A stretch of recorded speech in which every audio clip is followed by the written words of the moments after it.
मित्रांनो, लग्नानंतर होईलच प्रेम या मालिकेच्या नवीन आजच्या भागामध्ये आपल्याला असं पाहायला मिळणार आहे. जीवा आणि नंदिनी इकडे जॉगिंगवरनं पुन्हा घरी आलेले असतात आणि पार्थ देखील तिथे बसलेला असतो. त्यावर पार्थ म्हणतो, अरे वा, तुम्ही आलात का जॉगिंग करून आज? तर खरं तर तुम्ही सोबत गेला होतात का? छान छान वाटलं तुम्हाला पुन्हा एकदा रुटीन नव्याने सुरू करताना पाहून. खरं तर तुम्ही दोघं सोबत अगदी छान दिसताय असं पार्थ त्यांना म्हणतो. त्यावर जीवा म्हणतो, अरे दादा, तुला माहिती आहे का नंदिनीने आज काय कमाल केली आहे? खरं तर ही माझ्यापेक्षा जास्त धावली आहे. त्यावर नंदिनी म्हणते, आता तुम्ही उगाच काहीही म्हणू नकात. बरं जीवा, बसा, मी तुम्हाला ज्यूस आणते. असं म्हणून नंदिनी आतमध्ये जाते आणि जीवा इकडे पार्थला सांगत असतो, अरे दादा, खरं तर मला फार आवडतं तिला असं जिंकू देताना पाहून. खरं तर मीच तिला जिंकू दिलं आणि त्यांचे आई बाबा होण्यासाठीचे प्रयत्न पाहून इकडे पार्थच्या मनामध्ये विचार येतो. तो असा विचार करत असतो की एकीकडे जिला आई व्हायचं आहे तिला मूल होत नाही आहे आणि एकीकडे काव्य आहेत ज्यांना इतका सहजासहजी देवाने एवढं मोठं भाग्य दिलं आहे, मूल होत आहे, तर त्या आणखी म्हणत आहेत की ही आई होण्याची योग्य वेळ नाही आहे. खरंच असा विचार तो करत असतो आणि तेवढ्यातच मानिनी येते आणि नंदिनी देखील ज्यूस घेऊन येते. नंदिनी जीवाला आणि पार्थला ज्यूस देखील देते. नंदिनी पार्थला विचारत असते, काय रे पार्थ, तू एकटाच नाश्ता करतोय, तुझी बायको कुठे आहे? आणि इकडे काव्या तिच्या रूममध्ये अभ्यास करत असते. त्यानंतर तिचं अभ्यासक्रमामध्ये मन लागत नसतं, तिला टेन्शन येत असतं. त्यावर ती म्हणत असते, खरं तर आता आणखी एकच चॅप्टर झाला आहे, आणखी 4 चॅप्टर बाकी आहेत, पण काय करणार? खरं तर मला फोकस देखील करता येत नाही आहे कारण माझ्या डोक्यामध्ये फार विचार सुरू आहेत. खरं तर तिला एक गोष्ट आठवते कारण तिचे बाबा तिला नेहमीच असं म्हणायचे, डोक्यामध्ये जे विचारांनी भरलेली बादली आहे ना, ती आपण कायमच रिकामी करायला हवी. जर ती रिकामी झाली तरच आपण त्यामध्ये नवीन विचार आणि नवीन पाणी ठेवू शकू. काव्या म्हणत असते, खरं तर माझी बादली बाबांना माहीतच नाही आहे. ती माहीत झाल्यास बाबा कसं रिॲक्ट करतील? खुश होतील का बाबा? खरं तर मला काहीच कळत नाही आहे, पण मला आता बाबांना फार भेटावंसं वाटत आहे, असं काव्या स्वतःच्या मनाशीच बोलत असते. तर ती म्हणत असते, खरं तर मला आता काहीच कळत नाही आहे कारण बाबांच्या माझ्याकडनं फार अपेक्षा होत्या कारण त्यांना कायमच असं वाटायचं की मी खूप काही अचीव करेल. पण बाबा, तुम्ही काळजी करू नका, मी नक्कीच काही ना काही मार्ग नक्कीच काढेल, असं ती स्वतःशीच म्हणत असते. त्यानंतर ती म्हणते, पण आता मी हे बोलणार तरी कोणाला? खरं तर मी पार्थशी बोलायला देखील गेले होते पण त्यांना माझं म्हणणंच कळत नाही आहे. तर ती नंदिनीशी बोलण्यासाठी म्हणून खाली येते आणि त्यानंतर खाली मानिनी आणि सर्वच जण असतात. ती पायऱ्या उतरत असते, तिचं लक्ष पूर्णपणे मोबाईलमध्ये असतं आणि हे पार्थ आणि मानिनी पाहत असतात. तेवढ्यातच रम्या देखील तिच्या मागून येते आणि त्या काव्याचा तोल जाता जाता रम्या तिला सावरते. पण पार्थला वाटतं की रम्यानेच हिला ढकलण्याचा प्रयत्न केला आहे की काय. पार्थ मात्र तिच्यावरच ओरडतो. त्यावर काव्या म्हणते, तिची काही चूक नाही आहे, उलट ती तर मला सावरायला आली होती, असं ती पार्थला सांगते. रम्या काव्याला म्हणत असते, अगं स्वतःची काळजी घे. खरं तर आता तू एक एक पाऊल जपून टाकायला हवंस कारण तू आई होणार आहेस. आणि इकडे नंदिनी काव्यासाठी ज्यूस घेऊन येते. त्यावर ते ज्यूस पाहून काव्या तिला म्हणत असते, अगं ताई, खरं तर आता तू देशमुखांच्या घरची सून झाल्यापासनं तू माझ्या आवडीनिवडी देखील विसरूनच गेली आहेस. तुला माहीत आहे ना, मला कलिंगडचं ज्यूस नाही आवडत. आणि तेवढ्यातच तिचे आई बाबा देखील तिथे येतात आणि ते म्हणतात, मग कसलं ज्यूस हवं आहे तुला? तेवढ्यातच काव्य अगदी खुश होते, तिच्या आईला मिठी मारते आणि तेवढ्यातच बाबा सर्वांना काँग्रेट्स देखील करतात आणि काव्याला म्हणत असतात, काव्या बाळा, खरंच तू आम्हाला आज खूप मोठी आनंदाची बातमी दिली आहेस, आम्ही फारच खुश आहोत. त्यानंतर ते पार्थचं देखील काँग्रेट्स करतात, त्याला म्हणतात, अभिनंदन जावई बापू, तुम्ही आम्हाला फार मोठा असा आनंद दिला आहे. खरंच तुम्ही फार हुशार आहात. त्यावर मानिनी म्हणते, हुशारच आहे ते लेकरू माझं. आणि तेवढ्यातच जीवा त्याच्या बाबांच्या पाया पडतो. तिचे बाबा त्याला काहीही बोलत नाहीत आणि म्हणतात फक्त कसे आहात. त्यावर जीवा बोलणारच असतो. तेवढ्यातच ते म्हणतात, काव्या तू कशी आहेस बाळा, आता तू स्वतःची काळजी घ्यायला हवीस. आणि त्यानंतर ते म्हणतात, आम्ही सर्वांसाठी आंबे आणले आहेत. त्यावर काव्या म्हणत असते, थँक्यू बाबा, मला आंबे फारच खावेशी वाटत होते. त्यावर ती एक आंबा उचलून घेते, पण तिला कोणीही आंबा खाऊ देत नाही. तिची आई म्हणत असते, बाळा तुला ह्यावर्षी मात्र आंबे खायला चालणार नाही, कारण तू पोटुशी आहेस आणि आंब्यामध्ये हीट असते. हीट असलेली कोणतीही गोष्ट तुला बिलकुलही खावता येणार नाही. तू आता काळजी घ्यायला हवीस. खरं तर तू आता प्रत्येक गोष्ट स्वतःच्या आवडीने नाही तर बाळाचा विचार करून खायला हवी. तेवढ्यातच नंदिनी तिला म्हणते, आता कळालं का मॅडम तुम्हाला मी तुला कलिंगडाचा ज्यूस का देत होते ते.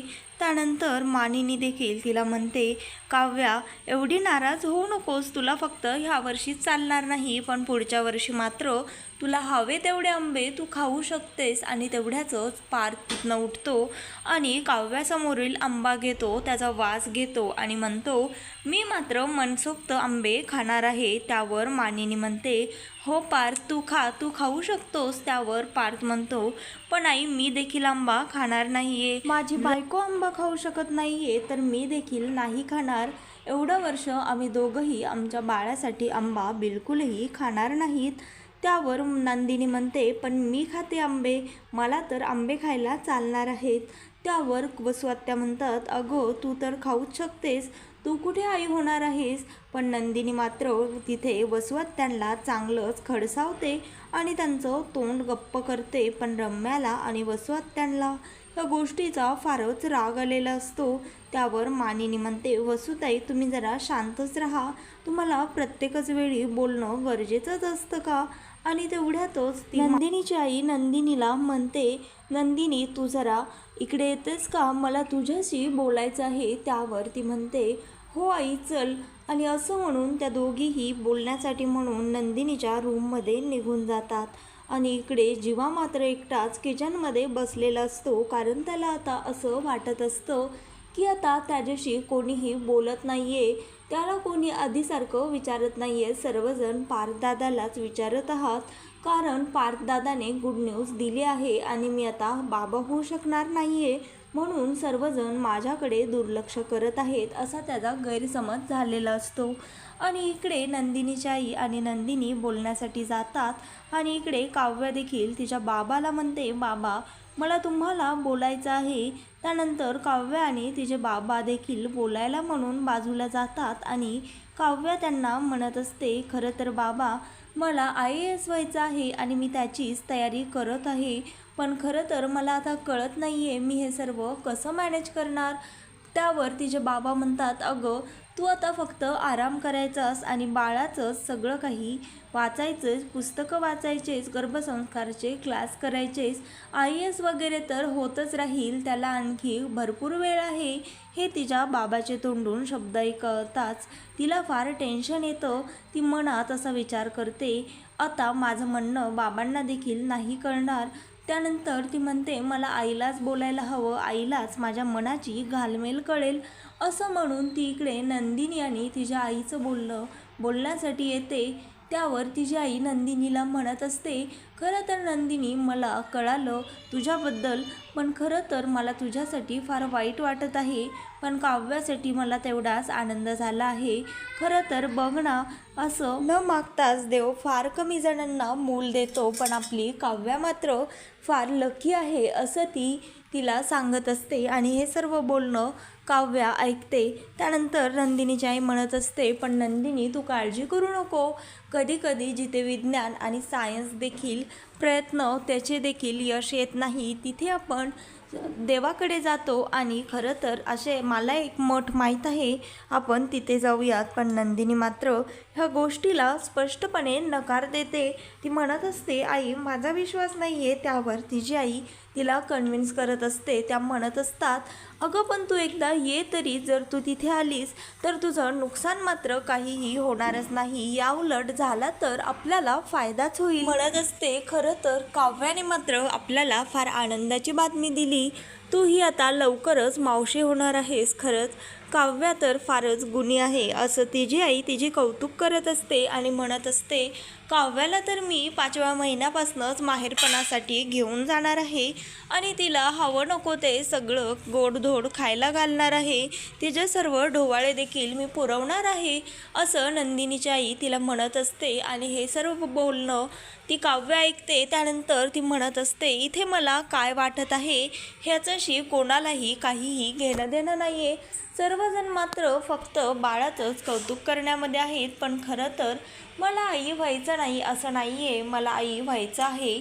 पण मला आत्ता ही योग्य वेळ वाटत नाही आहे, कारण मला आधी माझं स्वप्न देखील पूर्ण करायचं आहे. आणि इकडे पार्थ सर्वांना आंबे कट करून देत असतो. तेवढ्यात मानिनी त्याला विचारते, अरे काय झालं, तू खुश दिसत नाही आहेस. आणि काव्या देखील, काव्याच्या तर चेहऱ्यावर मी टेन्शनच पाहिलं, नक्की काय झालं आहे, तुमच्यात काही बिनसलं तर नाही आहे ना. त्यावर पार्थ म्हणत असतो, अगं आई तू का काळजी करतेस, आमचं सर्व काही ठीक आहे आणि जर काही झालं तर मी तुला सांगेन, तू नको काळजी करूस असं पार्थ मानिनीला म्हणतो. आणि इकडे नंदिनी आणि जीवा दोघेजणही डॉक्टरची अपॉइंटमेंट घेऊन चेकअपसाठी आलेले असतात. त्यावर ती डॉक्टर येते आणि नंदिनीला म्हणते, खरं तर मागच्या वेळेस तुम्ही जेव्हा हॉस्पिटलमध्ये गेला होतात तिथे 2 टेस्ट करायच्या राहून गेल्या होत्या, त्या टेस्ट मी केल्या आहेत, त्या टेस्टचा जर रिपोर्ट चांगला आला तर आपल्याला पुढची ट्रीटमेंट सुरू करता येईल. त्यानंतर त्या म्हणतात, तुम्ही उद्या पुन्हा एकदा तो रिपोर्ट घेण्यासाठी व्हिजिट करा असं त्यांना सांगतात. आणि तिने मात्र फार खुश असते, कारण तिला आता आई होण्याचे होप्स दिसत असतात. आणि ती जीवाला म्हणते, जीवा तुम्हाला काहीतरी विचारायचं होतं ना. त्यावर जीवा म्हणतो, नाही मला काहीच नाही विचारायचं. पार्थ आणि काव्या देखील चेकअपसाठी आलेले असतात. आणि इकडे काव्याच्या हातामध्ये सोनोग्राफी रिपोर्ट असतात. ते पाहून पार्थ म्हणत असतो, खरं तर मी फार खुश आहे. त्यावर काव्या म्हणत असते, मला तर फार टेन्शन आलं आहे, मला कळतच नाही आहे मी हे सर्व कसं हँडल करणार. पार्थ तुम्हाला कळतं आहे का, माझ्या आतमध्ये म्हणजेच माझ्या पोटामध्ये एका बाळाचं हृदय आहे आणि ते धडधडत आहे. खरं तर आता माझं एक हृदय आणि माझ्या आत एक हृदय आहे. खरं तर मला काही कळत नाही आहे, आता मी काय करायला हवं असं ती काळजीमध्ये त्याला म्हणत असते. तो म्हणत असतो, तुम्ही नका काळजी करू, तुम्ही अभ्यास क्लास सर्व हे कराल आणि प्रेग्नन्सी देखील व्यवस्थित पार पाडाल, मला अशी खात्री आहे. आणि मी तुमच्यासोबत कायमच आहे. तुम्ही बघता ना, खूप अशा वर्किंग वुमन असतात ज्या प्रेग्नन्सी पिरियडमध्ये देखील आपले स्वप्न पूर्ण करत असतात. मी देखील अगदी व्यवस्थित हे सर्व मॅनेज कराल, मला खात्री आहे. आणि इकडे मानिनी जीवा आणि नंदिनीला विचारत असते, काय झालं डॉक्टर, काय म्हणाले, सर्व काही ठीक आहे ना. त्यावर जीवा मात्र त्याला काहीही बोलत नाही. त्यानंतर जीवा मात्र चिडलेला असतो. तो म्हणत असतो, तो मानिनीला म्हणतो, आई मी बाबा होणार नाही आहे म्हणून सर्वच जण मला इग्नोर करत आहेत, खरं तर हे माझी चूक आहे का यामध्ये. तर मित्रांनो, लग्नानंतर होईलच प्रेम या मालिकेच्या नवनवीन लेटेस्ट एपिसोड पाहण्यासाठी चॅनलला लाईक, शेअर आणि सबस्क्राईब मात्र नक्की करा.